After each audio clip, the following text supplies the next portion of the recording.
Alright, here's number 64. We have three blocks kind of connected. There's two pulleys on the end of this table. Box 1 is hanging here, box 2 is on the table, and box 3 is hanging. Here are the values for their masses. So we have 4 kilograms, 1, and 2.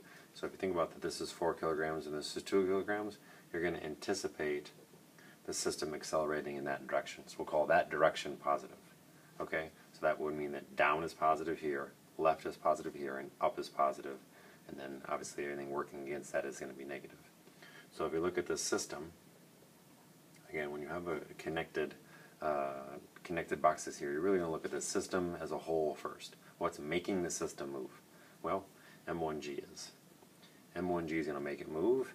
M2G exists, but it's counterbalanced by the normal force on the table and really has nothing to do. This direction on the table has nothing to do with this direction of our system. But M2G does have friction, so minus mu M2G, and then minus M3G equals M1 plus M2 plus M3, right? Because that net force has to move the whole system's inertia times some A.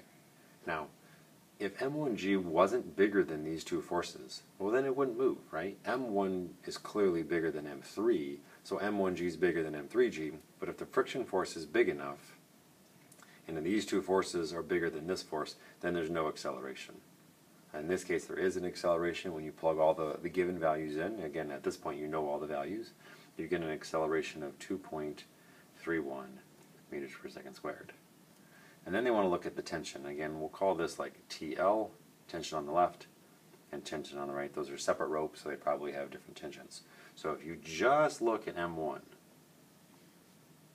and you do an F equals MA for it, M1G is making M1 move down, TL is opposing it, and you put in M1A. But we know the acceleration, and we know M1 and we know G. So this allows us to find that TL is equal to 30 newtons.